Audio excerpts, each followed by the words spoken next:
Keruntuhan Bani Israel. Alkitab Surat 2 Raja-Raja 17 ayat 1 sampai dengan 6 menjelaskan, sampai suatu masa kerajaan Asyur menyerang kerajaan Israel dengan Hosea sebagai raja terakhirnya, dan membawa mereka ke pembuangan sebagai budak. Dengan itu telah runtuhlah kerajaan Israel di utara. Alkitab Surat 2 Raja-Raja 23 ayat 36, 2 Raja-Raja 24 ayat 1, dan 2 Tawarik 36 ayat 5 sampai dengan 8 menjelaskan, tinggallah kerajaan Yehuda yang tersisa dengan Yokaim sebagai rajanya. Pada masa itu, Nebukadnezar Raja Babel menyerang dan menaklukkan Yehuda selama 3 tahun. Tapi Yokaim berhasil memberontak. Alkitab Surat 2 Raja-Raja 24 ayat 8 sampai dengan 16 menjelaskan, kemudian Yokaim digantikan oleh anaknya Yokaim untuk memerintah Yehuda. Di zamannya pula, Nebukadnezar kembali menyerang Yerusalem. Setelah berhasil ditaklukkan, maka seluruh penduduk Yerusalem dibawa ke dalam pembuangan sebagai budak. Alkitab 2 Raja-Raja 24 ayat 18, 2 Raja-Raja 25 ayat 1 sampai dengan 21 menjelaskan, untuk menggantikan Yokaim, maka Nebukadnezar menunjuk Zedekia, paman Yokaim, untuk memerintah Yehuda. Tetapi ia juga memberontak. Akhirnya Nebukadnezar membumi hanguskan Yerusalem. Tentaranya menyembelih anak-anak Zedekia di depan matanya, dan dia sendiri dibutakan kedua matanya. Lalu dibelenggu dengan rantai tembaga dan dibawa ke Babel. Sebagian besar orang Yehuda akhirnya diangkut ke dalam pembuangan. Maka sudah habislah kejayaan Israel sebagai umat Allah yang sebelumnya telah berkuasa di bumi selama 700 tahun.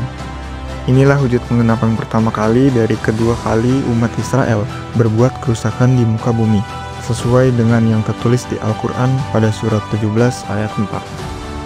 Quran surat 10 ayat 49, tiap-tiap umat memiliki ajal, bila telah datang ajal mereka, maka mereka tidak dapat mengundurkannya barang sesaat pun dan tidak pula mendahulukannya. Kisah keruntuhan Yerusalem yang pertama berakhir pada kisah Raja Zedekia dan berkuasanya kembali kerajaan batil, yang diawali oleh kekuasaan Nebukadnezar. Selanjutnya, nubuah para nabi mengisahkan tentang kebangkitan Yerusalem yang kedua yang dipelopori oleh Sang Mesias, Isa Al-Masih atau Yesus Kristus. Yesus Kristus, kebangkitan Yerusalem kedua. Yohanes Pembaptis adalah Elia. Dikisahkan nubuah Maleaki tentang Elia yang diutus oleh Allah sebelum diutusnya Sang Mesias. Maleaki 4 ayat 5 sampai dengan 6. Sesungguhnya aku akan mengutus Nabi Elia kepadamu menjelang datangnya hari Tuhan yang besar dan dahsyat itu. Maka ia akan membuat hati bapak-bapak berbalik kepada anak-anaknya dan hati anak-anak kepada bapak-bapaknya, supaya jangan aku datang memukul bumi hingga musnah. Nubuah Yesaya tentang Elia yang mempersiapkan jalan bagi Sang Mesias. Yesaya 40 ayat 3, ada suara yang berseru-seru, persiapanlah di padang gurun jalan untuk Tuhan, luruskanlah di padang belantara jalan raya bagi Allah kita. Dalam pemahaman orang Nasrani, kedatangan Sang Mesias akan didahului kedatangan Nabi Elia. Adalah sangat penting untuk mengetahui siapakah Elia, guna mengetahui siapa Sang Mesias sebenarnya.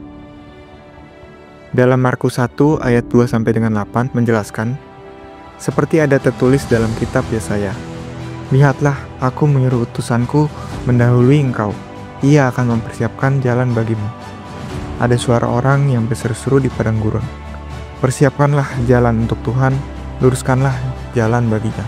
Demikianlah Yohanes Pembaptis tampil di padang gurun dan menyerukan, bertobatlah dan berilah dirimu dibaptis dan Allah akan mengampuni dosamu.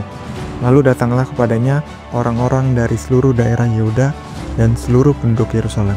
Sambil mengaku dosanya mereka dibaptis di sungai Yordan. Yohanes memakai jubah bulu unta dan ikat pinggang kulit, dan makanannya belalang dan madu hutan. Inilah yang diberitakannya, sesudah aku akan datang, ia akan lebih berkuasa daripadaku. Membungkuk dan membuka tali kasutnya pun aku tidak layak. Aku membaptis kamu dengan air, tapi ia akan membaptis kamu dengan Roh Kudus. Jadi benarlah bahwa Yohanes Pembaptis adalah Elia itu sendiri, dan Mesias yang datang setelahnya akan membaptis dengan Roh Kudus. Siapa lagi Sang Mesias kalau bukan Yesus? Yesus adalah penggenap dari nubuah para nabi tentang Mesias yang dijanjikan. Kalau kita perhatikan, banyak sekali nubuah para nabi tentang keruntuhan Yerusalem yang digenapi pada zaman Zedekia. Tetapi para nabi juga menubuahkan akan adanya pemulihan Yerusalem oleh Sang Mesias.